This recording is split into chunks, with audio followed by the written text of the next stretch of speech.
What's up guys, my name is Max Deeps and today I'm going to be talking about Healway. Healway, which is of course named after the old Ioway team builds from Guild Wars 1, is a Guardian bunker slash support build primarily for World, though you may also find it useful in PvE and PvP.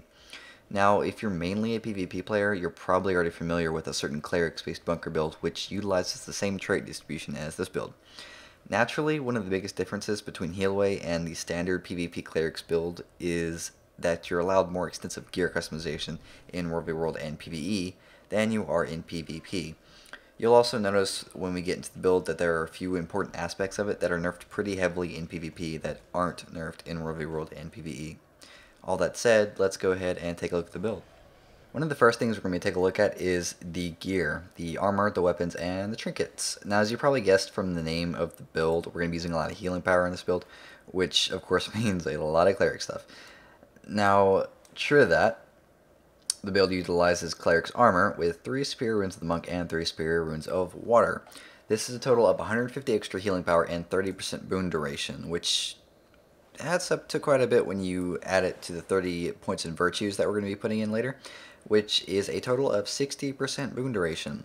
That is a huge deal. That is 16 seconds of everything, except for what is stability. When you cast shave yourselves.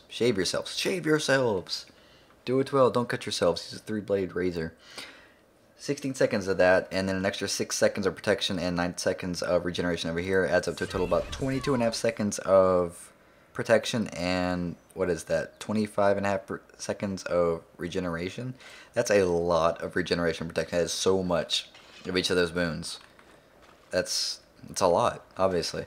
Anyway, moving on to our weapons. The main weapon set, by the way, this is the core roaming build, the kind of solo, maybe small group, 2 or 3 people with you kind of build.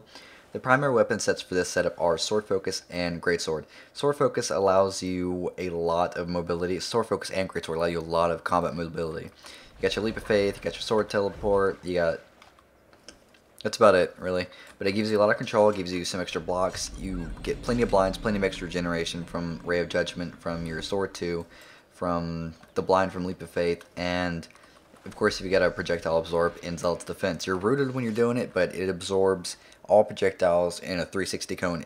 The contrary to the animation, it doesn't absorb just from the front, it absorbs from all around you, which is amazing for solo rooming.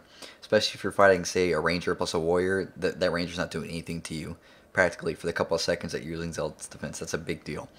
Anyway, one of the big things about this build with the weapons is the sigils. You'll notice that in every single weapon set I have, not just these, but also if you look over here, the Whisper Blade, my Zerker weapons, I'm still running Superior Sigils of Energy.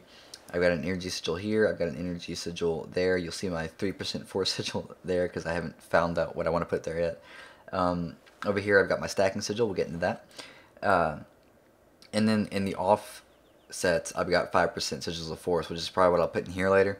I even put it in my Zerker weapon, because there really isn't anything better, honestly, for the Cleric's Guardian, the Healway Guardian, because, I mean, if we use an on-crit sigil, when are we ever critting? Look at this. There is no crit chance. All of our damage comes from base power and retaliation. So, if you want to put an on-crit sigil, I'm not saying it wouldn't work, because we do get a lot of Fury. It's about a 33% uptime, not counting Fury you might get from, I don't know, if you decide to run different runes, or if you're playing with a warrior buddy or a Ellie buddy. Since they got that buff where they give you Fury when they, or I guess maybe they only get Fury. I'm getting off track. The point is, Superior Sigils of Energy, every time you weapon swap, you get half of your energy back, which is equivalent to a single dodge roll, which means you get to dodge one more time. I can't do it now because I'm not in combat, because it only works in combat, which is kind of silly, but that's the way it is. Now, with this build, every time you dodge roll, we have Selfless Daring, so you're going to be healing yourself for quite a bit every time you dodge roll, which is why it's so useful, and which is why it's one of the foundations of the build, if I could say that. Moving on to the trinkets, we've got the Soldier's Back piece, which is really the only viable option, honestly, unless you're trying to squeeze in some crit somewhere with precision. Well, obviously with precision, but if you're running the Sigil Perception, you've got that little bit of extra crit. You might want to squeeze in a Magi's back item, maybe Zerker. And then Soldier's Rings. I actually only got these rings because they did not have Cleric's rings when I got them. So I just kind of stuck with them, but I got used to them. The extra health when you're running a full cleric setup is phenomenal for countering burst. I actually recommend going with the 2 soldiers rings. This is my official recommendation. Even though the original post said all clerics, I recommend going with 2 soldiers rings. Even if you're only in exotics, you can get soldiers rings in or from the karma vendors. I forget which temple it is, and I apologize for that. I'll look it up and I'll put in the video's description. But the other trinkets, of course, are cleric's amulet and cleric's accessories. The infusions are really your choice if you even want to bother with these. Of course, obviously I spent ridiculous amounts of money for this because I'm a min-maxing crazy person. That's just my thing. So that is our gear. If you feel the need to replace certain things with more soldiers or knights or something to squeeze in more damage, that's your call. But I would not recommend going below, say, 900 or 1,000 healing power with this build, because I mean that starts to kind of defeat the purpose of it being called Healway, doesn't it? Yeah, I said that's gear, but let's take one more look at the weapons. Let's say you're running with 4 people now or 5 people. It's a very good idea to throw on a staff. I'm just saying. Although I recommend replacing the sword focus with the staff, not the great sword. Sword focus does not do you any good against large group fights. In large group fights. It also is obviously completely worthless in Zerg. Someone's going to try and fight me on that, but it's true. It's worthless. Why are you trying to run sword focus in the middle of a Zerg? What are you accomplishing? You're hitting one guy. Good job. Switch to the staff, buddy.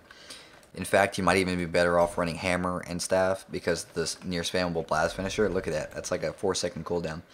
And that is with the 200 mastery, that's a 4-second cooldown. Yeah.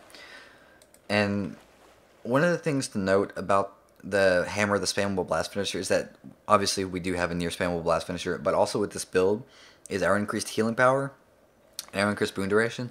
All those little blast finishers you do, like out of might, out of fire fields to give people might, that might that you're giving them is enhanced by your boon duration. It's 60% longer. When you're blasting into healing fields, the water fields, that's, I forget the scaling, but I know that it's several hundred extra healing that your extra healing power scales the heal up with. So you're actually being a lot more useful in your Zergs when you're using blast finishers. So my official recommendation is actually hammer and staff for Zerg play. It's just that I'm a little spoiled to my greatsword because, I mean, I spent all the time and, you know, lost part of my soul getting my legendary, so I kind of stick to it. It's not actually a bad idea if you don't like staff or if you don't like hammer. Honestly, staff should be a requirement for all guardians for Zerg play. But if you prefer mace, shield is actually a really good option. It's got the absorb, it's got the AoE protection, it's got the block that blocks for other people. It's only one block, but then it gives, well, it just does damage. It's not the most useful skill on the bar. You got the Symbol of Faith, which is regeneration to up to 5 people per pulse, which is great. And more importantly is the third strike, Faithful Strike. That scales through healing power. Every time you get to your third hit, that's healing you and 4 other people around you. That's incredible. Moving on to traits, we've got 0, 0, 10, 30, 30 for our point distribution. Now in Valor, we're running Defender's Flame for solo and small group because the extra damage output whenever we're blocking is kind of crucial to our ability to down certain professions, certain builds. A lot of our damage comes from retaliation, and when we're blocking, we're not doing retail damage, so we need to do something. And that's where this comes in. Even when you're blocking and not hitting them with retail, you're burning them, which actually does more damage than retail since they nerfed it in World v World. When you're running in a medium to large size group or a Zerg, it's very smart to run strength in numbers instead because you personally are not getting hit that much. I mean, you might be, but you're not contributing as much to the group by damaging one person. Or, I guess, you could potentially hit a lot of people a bunch of times with burning, but it's my opinion that with a build like this, which is more supporty in nature, you want to run strength in numbers for the extra toughness for yourself and for other people. Alternatively, you can try purity, especially with save yourselves, because you're going to be taking a lot of flack from conditions absorbed from other people, which can really put a damper on your survival, unless you're really good at just removal and avoiding direct damage while you're suffering from these conditions. So if you're having trouble with conditions, go ahead and throw on Purity when doing group play. It's also useful in solo play if you know you're going to be fighting a Mesmer or a Necro or something. Just go ahead and throw that on there. It's going to help you a lot more than just blocking will. Moving on to Honor, which we've got 30 points in. Superior Aria is pretty much a no-brainer, especially since the base build calls for triple shouts. Two-handed Mastery for the next slot allows for more combat mobility, more damage from lower greatsword cooldowns. It also gives you more control because your binding blade cooldowns can be a lot lower, which is important for maintaining control of the fight, which is obviously important no matter what build you're running. So I recommend always keeping this on, unless you're running in a small roaming party or a competitive group. Then Resolute Healer is an excellent option for making a comeback. If somebody on your team gets downed, it'll make it a little bit easier to get your buddy up before the other team can get theirs up, or before the other team can CC your group, or just drop AoE all over you. Let's look at the last trait. Pure Voice is pretty much the go-to trait for the last slot in this trait line. The only time you should really try another trait is when you're in a Zerg or a reasonably large group. Then Battle Presence is a good option, especially since it kind of got buffed insofar that it doesn't get stuck on an immunity bug, because the tick happens in less time than it takes for the buff to fall off. So you end up with downtime. It no longer has a downtime. The Absolute Resolution, Virtue of Resolve is going to be up on your allies that are within close enough proximity permanently. That's including when yours is on cooldown. Even if you pop your Virtue of Resolve, Resolve, I'm so used to saying Absolute Resolution, is going to keep healing your allies no matter what. Battle Presence will always be on even if your Virtue is on cooldown. The heal is also affected by your Absolute Resolution. It increases the passive tick by 25%, which obviously very strong. Moving on to virtues, we have Vengeful. Now this is really just to ensure that retaliation is up permanently, but it is not needed. Observe. You can maintain a permanent retaliation uptime even without that trait. You're going to have to work for a little bit. For example, using your greatsword symbol and then leaping out of it gives you 7 seconds of retail, which is obviously good for trading it. Every time you pop a virtue with this build, you're getting retaliation. So if you have to virtue bomb and use renewed focus just to survive something, then you're getting 7 seconds from each virtue, which is a total of 21 seconds of retaliation. A good alternative to this is Master Consecrations, especially when you're running in a competitive group or you're doing Zerg support. If you're running in a Zerg, Stand Your Ground is a good option. And in fact, what I like to do is I'll replace Save Yourselves with Stand Your Ground in a Zerg environment, and I'll replace Save Yourselves with Hollowed Ground. This is an excellent choice for giving your group just lots of stability before making a charge or on the way into a gate or something. And also, it's a fire field, so stack that might. Obviously, Master Consecrations is the way to go for that, for Zerg play. You can also run Consecrated Ground and get away with throwing Sanctuaries on top of people, on top of enemy siege to get them off of it. That's always a good way to go. Next up, we have Absolute Resolution. This is always there. There is no replacement for this trait. There is no alternative. There is nothing to put over this trait. You need this. It increases your Virtue of Resolve's passive healing tick by 25%, which just gets exponentially better the more healing power you have, because it scales with healing power. In the last slot, we have Indomitable Courage. This is my preference. It's pretty solid. It gives you 2 Aegis every minute. It's wonky math, but it's a thing. It also gives you the option of clutch stability, which when you're playing solo is a big deal. If your stand the ground is on cooldown, and you need to finish somebody off because you just got them down, you can start the finish animation and then immediately pop your Virtue of Courage, and you've got that 3 seconds of stability to stop anyone from CCing you. As long as you have enough health or enough healing to get you through the stop, there's no way they're going to stop you from doing it, unless some asshole thief comes and drops refuge on top of them, which is a dick move, but it happens. Alternatively, you can try Shielded Mine. I don't recommend this for solo play. I don't recommend it for just you and 2 other people. I recommend it maybe for medium to large group play and Zerg play. Probably just for organized group play, such as Havoc Squad. If you're fighting another enemy group and you get hit by an unlucky wall or something, you can hit Shielded Mine and it'll instantly stun break you and for other people. It does not give you stability though, so if you're still in some kind of CC field or you run back into the wall, you're just going to get knocked down again, which is why I have so many reservations about it. I can see it being useful in PvP, maybe in certain PvE applications if there's a boss somewhere that just stuns people. I'm not a big PvEer, so I wouldn't know. It could be useful there, but primarily I recommend Absolute Resolution. I'm sorry, I recommend Indomitable Courage, which is already on the damn bar. Finally, let's take a look at our slot skills. For our heal, we have Shelter, which is a modest heal with a 2-second block. Alternatively, you could try Signal Resolve, but you know what? Don't do that. It's got a long cooldown, which you cannot trait lower with this build, and it does not block everything for 2 seconds. That will not save you when you're down to your last 2,000 health. You're going to die in the middle of the cast. It will not save you from a massive shadow burst. It will not save you from a massive burst from multiple players at once. Shelter is pretty much the only thing that will work when you're running solo. Someone will probably come in and say, oh, I made Signal Resolve work, but, you know, obviously it's going to help you sometimes, but Shelter is just stronger in almost 90+% of scenarios, so I just recommend sticking to Shelter. For our utility skills, we typically run a triple shout, hold the line, save yourselves, and stand your ground. 2 stun breakers, which is great for solo play and small group play. Lots of boons, especially for allies, because your boon duration does apply to the boons applied to them. So if you're running in a group, you're going to be very, very, very helpful to their survivability and their damage output, because you will be getting retaliation to them. It's about 30% uptime you're going to be giving retail to them. So especially if you're running in World of Your World, an organized group, and you're fighting another organized group, or you know, just a scattered bunch of pugs, and you move together somewhat closely, and you have the healing output to keep yourself up, with that stacked retaliation, you're going to be murdering just slews of pugs and up levels. It's great.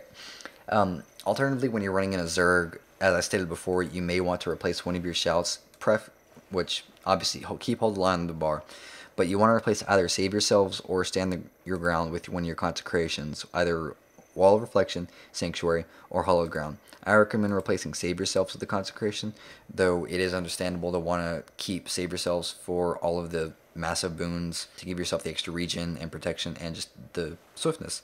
It's a really good tool for staying alive, but if you get unlucky, you're going to end up with a condition bomb on yourself in the middle of a Zerg fight. Standing your ground also offers the extra stacking stability, which is a big deal in Zerg play, especially if you're playing competitively. So that is my recommendation. I recommend keeping Stand Your Ground and replacing Save Yourselves with the Consecration when running in a large group or a Zerg. For the Elite, the only real option for solo and small group play, when I say small group, I mean less than 5 people. It basically, if you're about to get killed or you need a panic button, what you can do is you pop Renewed Focus and you pop all your virtues, anything that's left up, and it's an instant high heal. And actually, I recommend popping Virtue of Courage before you pop Renewed Focus. Let that Aegis go off. Let it be used before you pop Renewed Focus. Because if you pop your Virtue of Courage while in Renewed Focus, it's not going to matter. Because as soon as Virtue of Courage is renewed, you get an Aegis anyway. So it's kind of pointless. However, the Absolute Resolution heal with the extra 25% effect and the condition removal is just amazing. In addition, if your Courage is up, you can pop that, give yourself 3 stacks of Might and cause burning, and then immediately after you get that swing off, you can pop it again since it's been recharged by Renewed Focus. It's an excellent offensive tactic, and I recommend trying it if you have never attempted a Virtue Bomb. Apparently, it's a thing that people haven't tried. Obviously, it seems like a no-brainer, but I know people have said, oh, wow, I didn't even think about that. And it's like, yeah, dude, try it. It's cool. I know Tomb of Courage and Tomb of Wrath are really popular. Tomb of Wrath, I wasn't even aware it had retaliation on it. The more you know when you don't look at tooltips ever, because I never use Tomb of Wrath.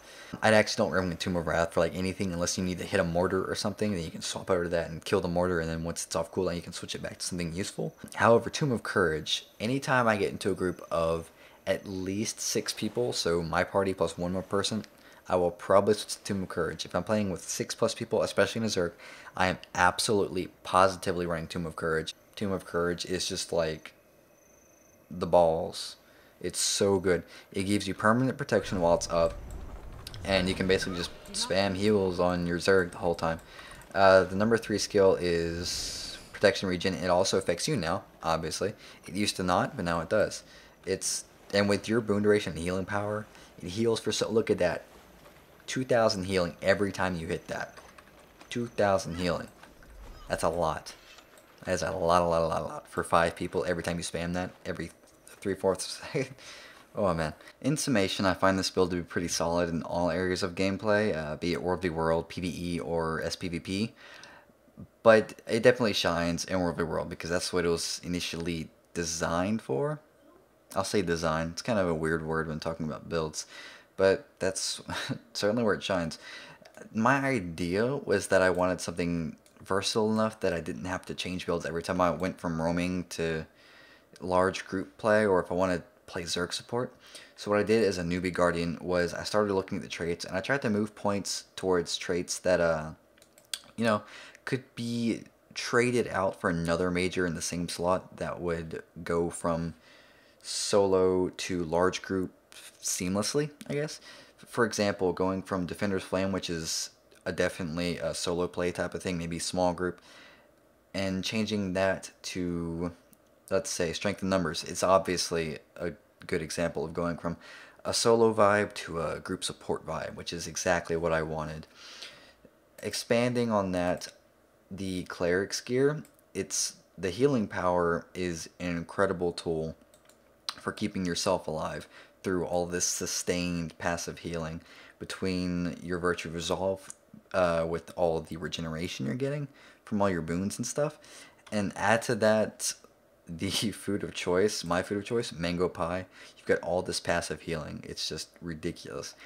Now apply that to a group situation, and all that extra healing power is amplifying your dodge roll heals, it's amplifying the regeneration you're giving to your allies, it's amplifying your Virtue of Resolve heal, it's amplifying all the, just everything, including the boon duration, that also amplifies all the boons you're giving to your allies. It's just, it goes from being a really strong solo build to a very strong group support and Zerk support build just seamlessly, and that's why I love this build, and that's why, despite trying to find something new to play every now and then, I will always, just as I always have, come back to Healway as my core bread and butter build. Anyway, I hope you enjoyed this video. I hope you found it useful. Maybe got some nice little insightful stuff out of it. Maybe you learned something you didn't know about the build. Maybe you learned something you didn't know about Guardians. Maybe you learned a trick or two. Maybe you just really hated my rambling and you just wanted me to shut up, and you didn't even watch this far. You went and read the thread somewhere on the Guardian forum so you wouldn't have to hear my voice. That's okay. I understand. But, you know, a lot of my videos are going to be like this. I love to talk. I love to discuss things. And I love to monologue, apparently. That's something I didn't know about myself. So, if you know anything about this build that I don't, if you have something to add, if you have any comments, questions, or concerns, go ahead and drop them in the comment section below. Make sure to leave a rating, maybe favorite it, tell your friends, and I will see you on the field.